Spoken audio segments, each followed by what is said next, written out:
Hello. So this is a web application. It's called WAH, and it's a crafting and auctioning tool for World of Warcraft based in the web browser. In this application, you can check the crafting cost of different recipes and have a waypoint between if the buyout price is too high, then it will use the market value instead. Let's say that it represents 300% of the market value, then it will bump it down to the market value instead to use that for the buyout. And you can customize that value as well. The default one is 200%. You can go to the settings and alter that if you want to. And you thus have the crafting, auctioning, my auction page, settings, and about page, which are the pages you can use at the moment.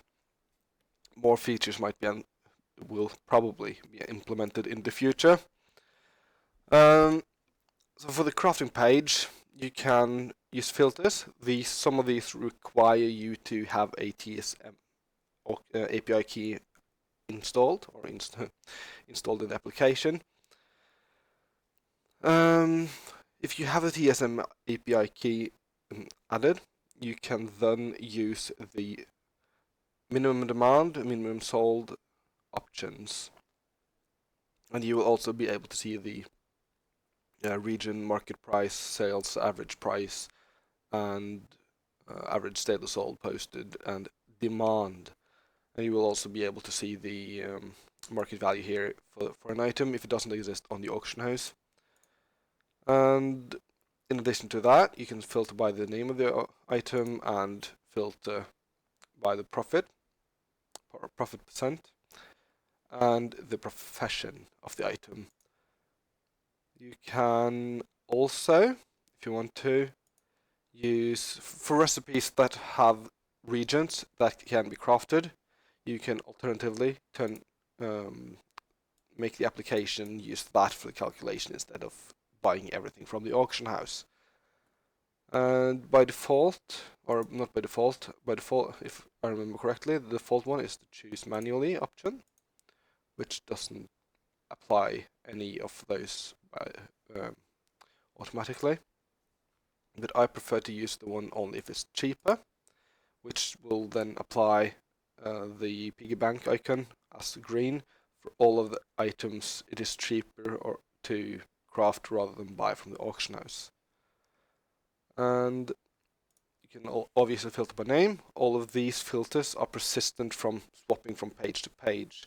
So let's say that I want to search for the hand-stitched something, and I swap to the auction tab to see what the price of something is, how many auctions there are for a certain item, for a material and such. I can do that. Go to the auction tab, swap back, and then I can see my hand-stitched leather boots or whatever I have filtered for.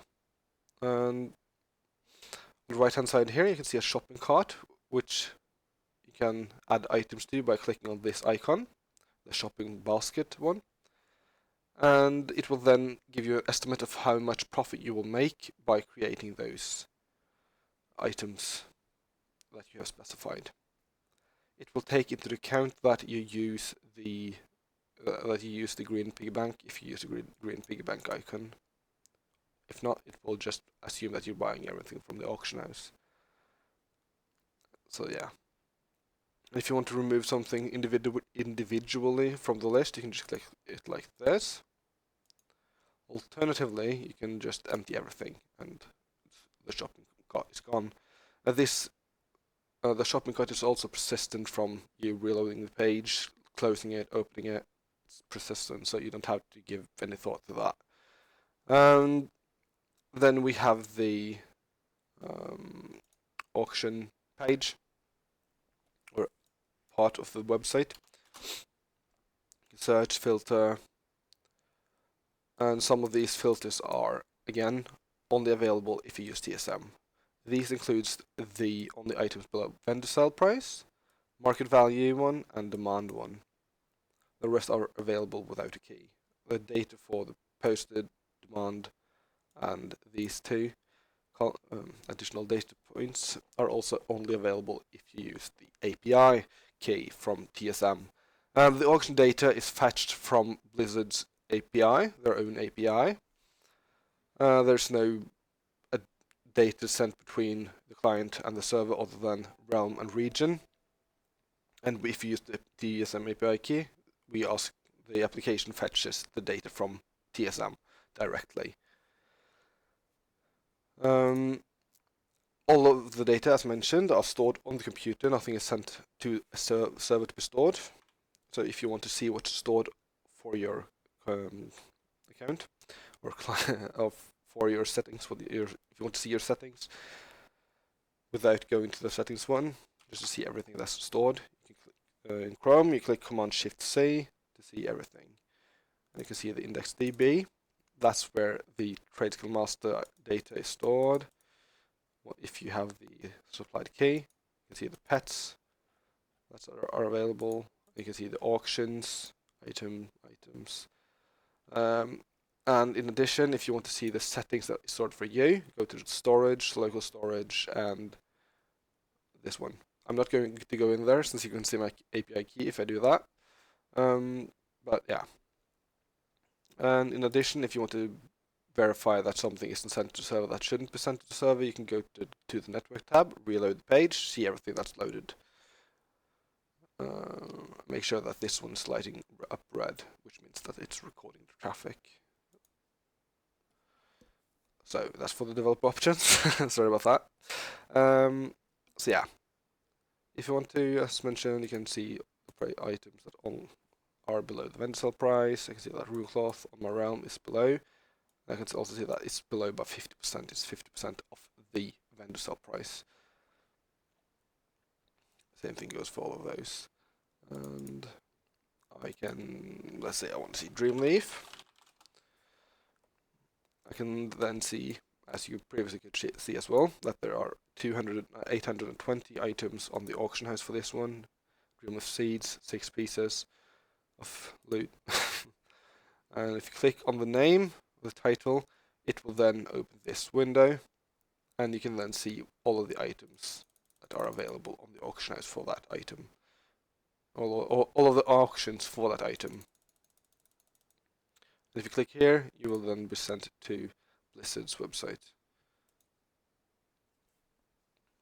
which will allow you to see anything that your character has on the auction house. I mean, which will allow you to buy from the auction house. So I can just click here, buy. That's that. Next, or by the way, if you want to see like some snatchable items, you can set this one to buy out lower than a certain percent of the market value. A good value for that is like 15. If it represents 15% of the market value for your realm, then it might be a good idea to buy that item if you want to, I guess. Then we have the My Auctions tab. Here you can see all of your auctions, how many of your auctions have been undercut. You can see that none of my auctions have been undercut. You can see that 38 of I have 38 auctions currently live. And the total sum value of my auctions are also displayed, as you can see. And I can also see, click here, see all of the auctions that are available for that one. So if I have been undercut, this one will have a different color, and you'll be able to see that you have been undercut. You can go in there and to the right panel. When you click the title of your item, see all of the items. If I want to buy out this one, I can click here. Then I will be taken here, and I'll just buy out. There's few enough items for me to bother or whatever. And the web application is then created with some technologies, web technologies. The primary one that is used the most is Angular 2 with TypeScript and which compiles to JavaScript, and PHP for the backend, and MySQL for the data storage of the items and so forth. And I have also made the code available to see, fork, whatever, on GitHub. So if you want to check out the code, you can just go there, GitHub. And the style sheet is based on Bootstrap with two themes on top of it. By default, it's the solar theme that is used. And you can also use one called Paper, which is a light theme. So solar is the dark theme, Paper is the light theme. So if you want to use the light theme, go to the settings and change that to dark mode off. No, I believe that's it. If you don't enter an TSM key at once upon creation, or account creation if you want to call it that, the setup of the application, you will need to reload the page after you have saved the settings once you entered the key. This is something I intend to fix when I have time for it, but yeah, I have limited time, unfortunately. But if you find any bugs, please do report them either on GitHub or on Reddit. The Reddit link is below, and the GitHub link is inside of the application. I hope you found the video useful. Thank you for watching. By the way, you can also click these ones manually to alter. I think I said, yeah. Anyways, thank you for watching. Have a nice day.